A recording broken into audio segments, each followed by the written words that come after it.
Javier Milei tiene tantos problemas en Argentina que no tuvo más remedio que cancelar su viaje a Madrid después de recibir la paliza electoral más contundente desde que llegó al poder con sus delirios de motosierra y su séquito de influencers adolescentes. El domingo pasado, el peronismo, al que tanto despreciaba, le sacó 14 puntos de diferencia a las elecciones provinciales de Buenos Aires, 1 millón de votos que sepultaron las fantasías del autoproclamado mejor gobierno liberal de la historia de la humanidad, y que además ha supuesto que haya entrado en absoluta crisis nerviosa y que ni siquiera haya podido irse a España, aunque es una de las cosas que más le gusta. Por supuesto, con los impuestos de todos los argentinos. Los impuestos son un robo, excepto si sirven para pagarme un bonito avión que me lleve a Madrid para poder decirle también a los españoles zurdos de mierda, etcétera, etcétera. Estos discursos tan mediocres que en Argentina estáis tan acostumbrados y que en España empezamos a estarlo también. Pero hay un vídeo, porque sí ha participado a distancia sin tener que salir de casa. Javier Milei ha mandado al encuentro ultraderechista que había en Madrid del partido ultraderechista Vox, un vídeo de 7 minutos recluido en su casa para que no tenga que salir de ahí, no vaya a ser que se vea como literalmente se hace caca los pantalones el pobre. Y bueno, pues ha mandado un poco lo de siempre. Muchas gracias por recibirme, aunque esta vez tenga que ser a la distancia. Gracias también a Vox, a Patriots y a mi gran amigo Santiago Abascal, quien siempre me recibió aun cuando todos me daban la espalda. Es un tremendo orgullo todo lo que has logrado junto a tu equipo.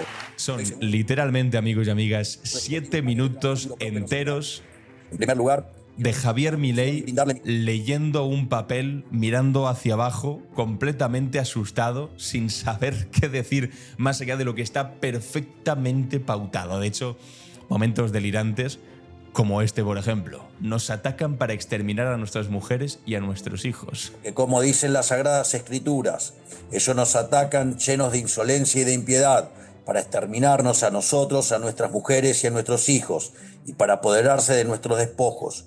Nosotros, en cambio, luchamos por nuestra vida y por nuestras costumbres. No, Javier, tú luchas por el 3% de tu hermana, concretamente. Los despojos, en todo caso, son los despojos que dejan la pobre población discapacitada argentina a la que le están choreando literalmente el 3% por las coimas de tu hermana a la que proteges. Pero fijaos que no se ha atrevido en ni un momento de todo el maldito discurso, si queréis después lo escuchamos entero, pero antes os tengo que contar alguna cosa más, en todo el discurso no ha levantado la cara del papel ni una sola vez. ¿Por qué, os preguntaréis?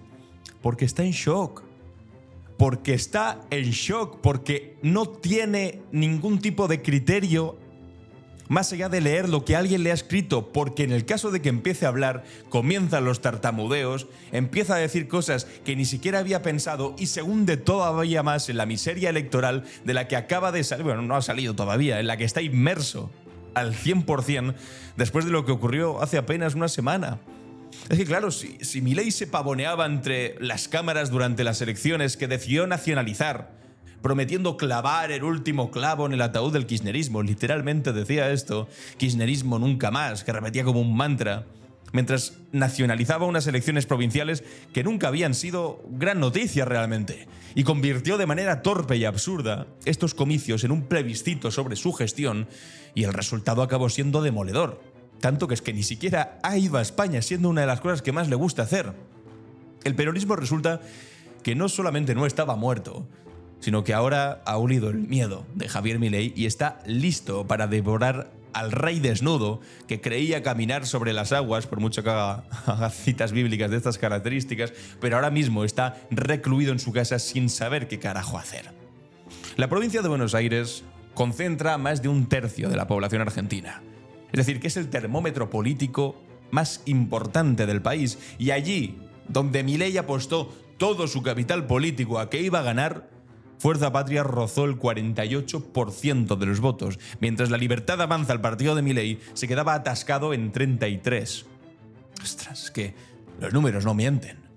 21 diputados provinciales para el peronismo, 18 para los libertarios, y en el Senado provincial la diferencia es aún más humillante, 13 senadores peronistas frente a 8 del partido de la motosierra. El lunes posterior a las urnas, mientras los mercados literalmente se desplomaban y el dólar se disparaba, Milei tuvo que tragarse sus propias palabras. Sin ninguna duda, en el plano político hemos tenido una clara derrota. Balbuceó la última vez que habló sin papel en las últimas semanas delante de unos micrófonos y prometió que iban a hacer una profunda autocrítica, un análisis exhaustivo de lo ocurrido y cambios que realmente nunca llegarán, porque el problema de Milei es que no tiene recambios, sobre todo no tiene recambios para su propia hermana. La autocrítica era para con su propia hermana, porque el principal tema que está encima de la mesa y que le ha supuesto una pérdida bestial de votos es que su propia hermana haya sido cazada robándole dinero a los discapacitados en su país. Siempre hay algo más miserable que puede hacer una persona y siempre te puede llegar a sorprender. No puede haber nada peor que pegarle palos a los jubilados y a los pensionistas. Sí, efectivamente, podía haber algo peor. Robarle a los discapacitados. Y si ahora pensáis que se ha tocado el suelo, el piso moral, en absoluto.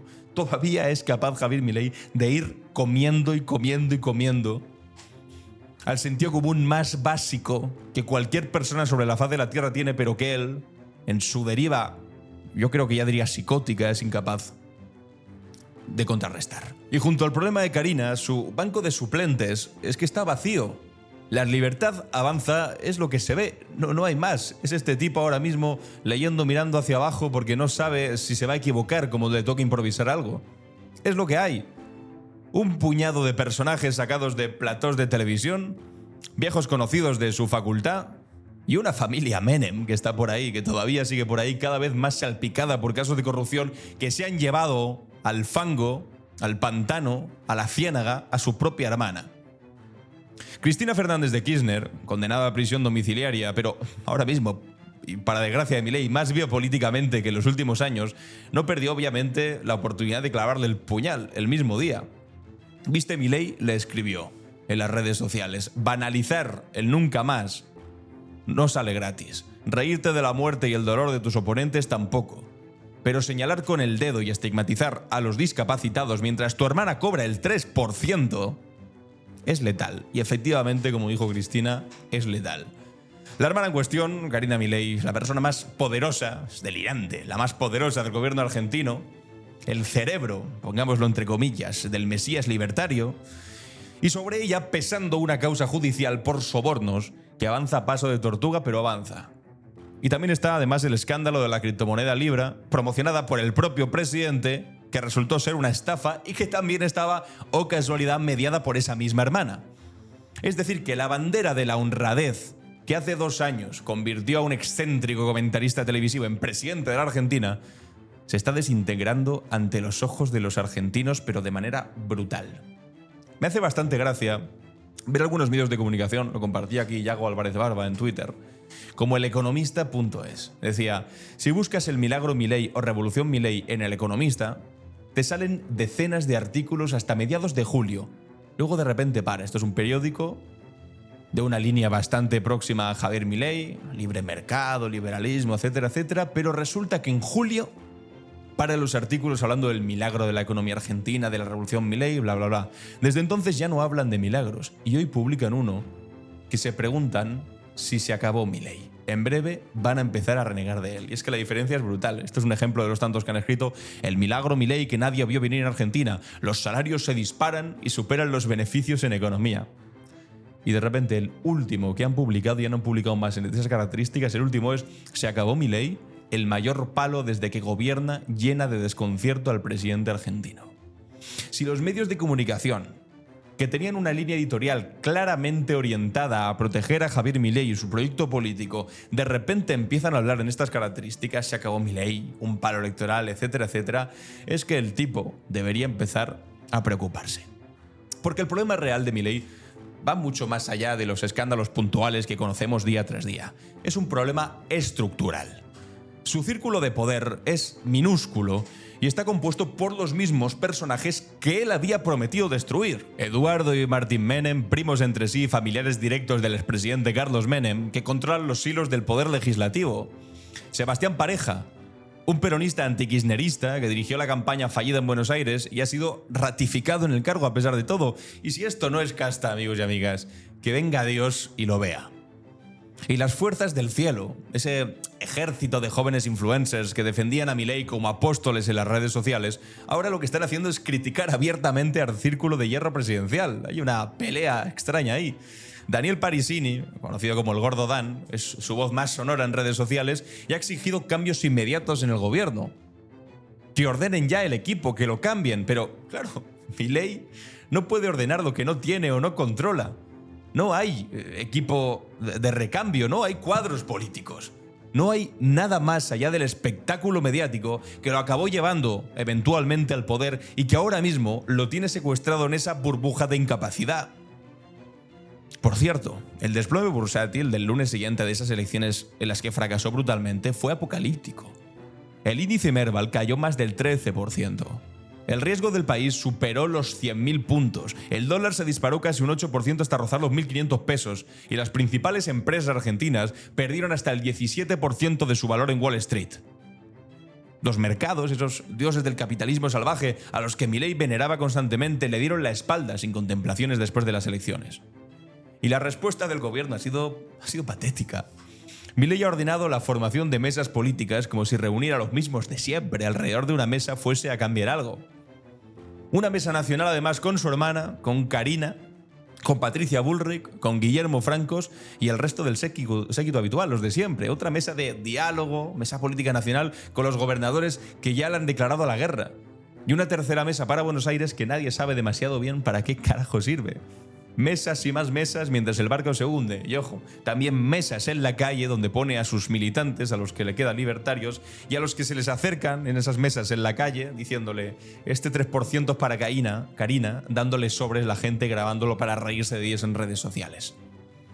Además, los 24 gobernadores del país están en pie de guerra, reclamando fondos que la Casa Rosada retiene en nombre del superávit fiscal, que es lo más importante.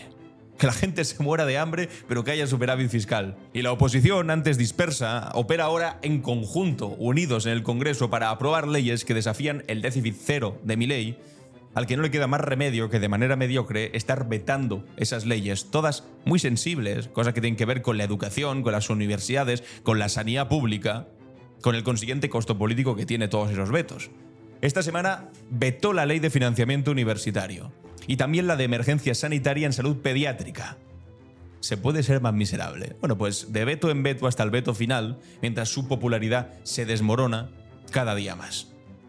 Vamos a ver cuál ha sido, poco a poco, la intervención de Javier Milei en esta cosa española a la que no pudo asistir físicamente, pero sí mandó un vídeo, a la que por cierto acabo de ver también que mandó un vídeo Eduardo Bolsonaro, liderazgo de Santiago Abascal y los amigos, hijo de el Bolsonaro que acaba de ser condenado a 27 años de prisión por golpe de estado en Brasil. Se juntaron los mejores en Brasil y el pobre Milei no pudo estar presente en esa reunión de golpistas. Quiero dedicar esta alocución y brindarle mis condolencias a la familia del mártir de la libertad, el queridísimo Charlie Kirk. Charlie fue brutalmente asesinado a sangre fría por... Habla de Charlie Kirk, de este tipo que recibió un disparo en el cuello en Estados Unidos, mientras llevaba a cabo un debate abierto con alumnos de la Universidad del Valle de Utah el pasado miércoles. Lo lee todo, ¿eh? Pero lamentablemente, este hecho solo fue una prueba gráfica más de lo que es verdaderamente la izquierda en su estado puro: odio y resentimiento. Y es brutal porque todavía no se sabe cuáles son las motivaciones de la persona que acaba de ser detenida, pero ella decide que son la izquierda y que toda la izquierda es igual, que la izquierda quiere odio, resentimiento Ejemplar en el campo de y acabar con la vida de la gente que piensa diferente a él. Este atentado fue perpetrado y celebrado por los mismos que nos acusan de violentos a nosotros, que lo único que hacemos es expresar con vehemencia la veracidad de nuestros argumentos. Ha mirado a la cámara un momento, me ha dado miedo. Era su forma de confrontar, mediante el debate público, las mentiras de los socialistas, desarticulándolas hasta en el más mínimo de los detalles.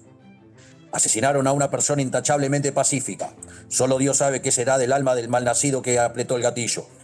Pero si es de algo estoy seguro. Que es un tipo que algunos están vinculando con movimientos de extrema derecha en Estados Unidos que pensaban que Charlie Kirk era demasiado moderado para eso. Pero bueno, Milei ha decidido que es de extrema izquierda, punto. El trágico asesinato no debe ser un motivo para claudicar en la batalla cultural.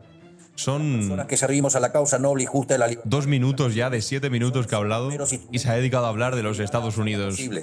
¿Cómo no? Por cada uno de nosotros que bajen aparecerán nuevos divulgadores para sucedernos.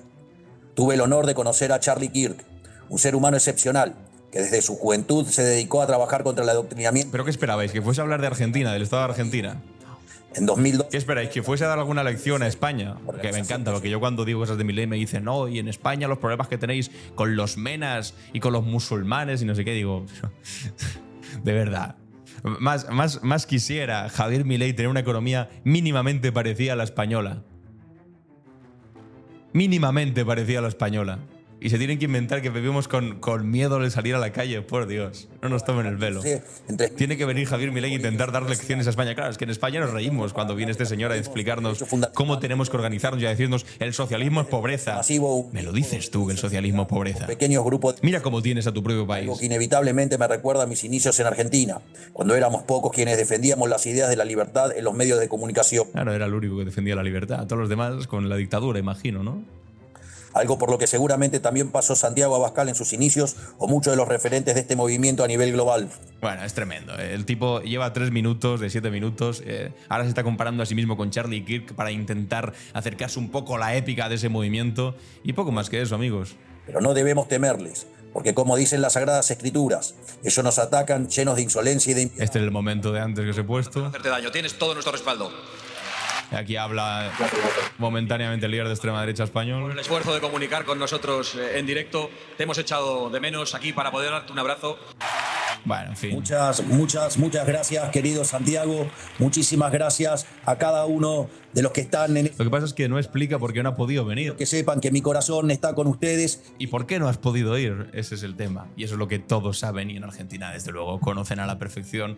Porque está muy, pero que muy asustado por su continuidad política, porque está muy pero que muy asustado con la corrupción de su hermana, porque está muy pero que muy asustado con las elecciones que se le vienen en octubre, y el resultado es que no te quede más remedio que hacer un Skype cutre con el que hablar en esta cumbre de la extrema derecha europea, en lugar de ir como tanto te habría gustado. En fin, amigos y amigas, os leo los comentarios a ver qué pensáis de esto, y si te ha gustado el vídeo compártelo, suscríbete y nos vemos en el siguiente. Os hago aquí un par de vídeos más que tal vez os interesen.